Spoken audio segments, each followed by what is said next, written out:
Yung cost ng pagkalikay nagkasakit ay napakamahal. Alam po ninyo, nagpapasalamat tayo at ang PhilHealth po na tumutulong po sa atin. Ngunit paano paglampas pa sa kaukulang maibigay ng PhilHealth? Kaya po ang ginagawa po ng inyong pamunuan sa GSIS ay pilit pong hinahanap ng solusyon sa pamamagitan ng tinatawag nating living benefit. Yung living benefit ay bibigyan mo kayo ng payout kung kayo ay tamaan ng tatlong critical illness: heart attack, stroke, at cancer. Sina-challenge po natin ang ating mga liderato, kaya mo bang gawing 6 critical illness sapagkat ang naririnig po natin ang sakit sa kidney, renal, advanced renal failure, sakit sa atay, liver diseases, at pulmonary diseases ay nakla-classify din critical. Pag ito ba'y idagdag natin at gawin natin 6 critical illness, ay malaki po ba idadagdag natin? Sapagkat ang objective po natin ay mabigyan po ng kaukulang benepisyo o ginhawang ating mga doktor. Sapagkat ano pong patakaran natin? Ang patakaran natin po dito sa GSIS ay ginhawa. Yan ang tinatawag nating customer experience at masagot lahat po ng pangangailangan ng ating mga government workers who are dedicated and they're real heroes running our country. At tuloy-tuloy po sila nagtatrabaho. Alam po nito, kagabi, isa sa mga bagay na atin pong natutunan ay ang mga public school teachers po pala natin ay bakasyon lang po nila pag summer.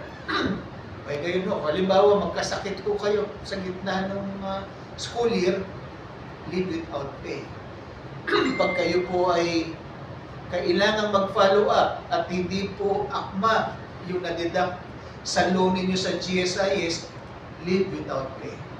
Kaya ito po ay natutunan natin at maganda po at narinig po natin yan. Ang isa mong kailangan natin magawa dyan, makipag-ugnayan sa Department of Education. Abay, maaari ba ninyong pagbigyan at hindi gawin leave without pay kung sila ay may kailangan follow? Kung ano naman ang pwede namin gawin.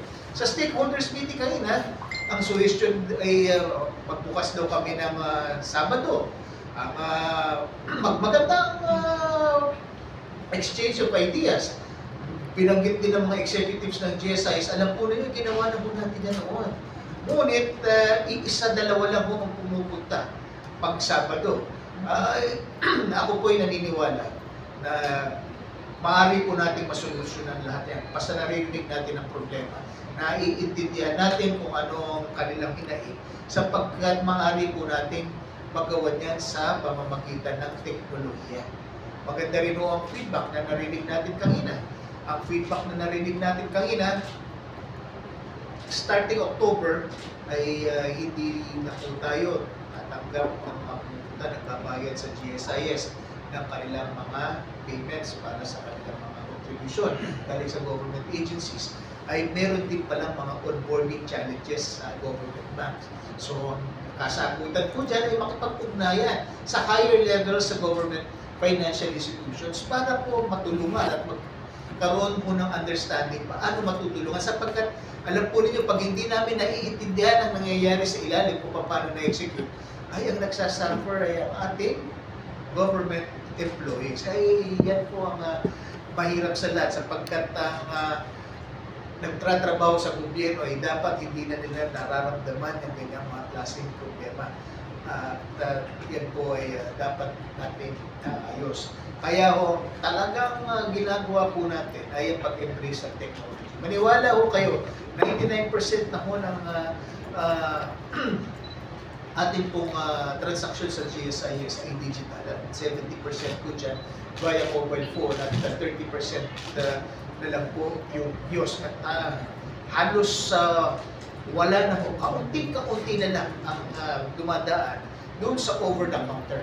At ang atin pong nakikita, simula po nung in-enhance ng GSIS, itong atin pong tinatawag na G-Touch. Pagka tignan po ninyo yung mobile phone nyo, ikaw yung government employee, na-download mo yung G-Touch, maaari mo makita kung magkano ang balance mo pwede mo makuta. Maaari mo rin malaman kung magkano kaya mong hulugan. At hindi lang po yun. Pag ikaw ay nag-apply ngayon at yung office account officer po ninyo ay akante at approve within lunchtime, nag-apply ka ng umaga. Ang hali ay may pagkakataon siyang ma-approve. Ay bago kung mag-delay, may maaari nyo na makuha ang inyong pong At isa sa mga benepisyo na nakita rin po natin, na nakatulong ng gusto, yung ating pong annual physical identification revalidation. Tuwing taon, sa buwanan ng inyong kapanganakan, ay nire-require po pag kayo retiree na pumunta sa GSIS. Iba'y nakikita po naman natin na iba po mga retiree po natin ay talagang nahihirapan ng maglakad. Ngunit requirement po kasi na kailangan silang magpakita. Kaya po ang mobile phone ninyo, the GSIS Touch allows facial recognition.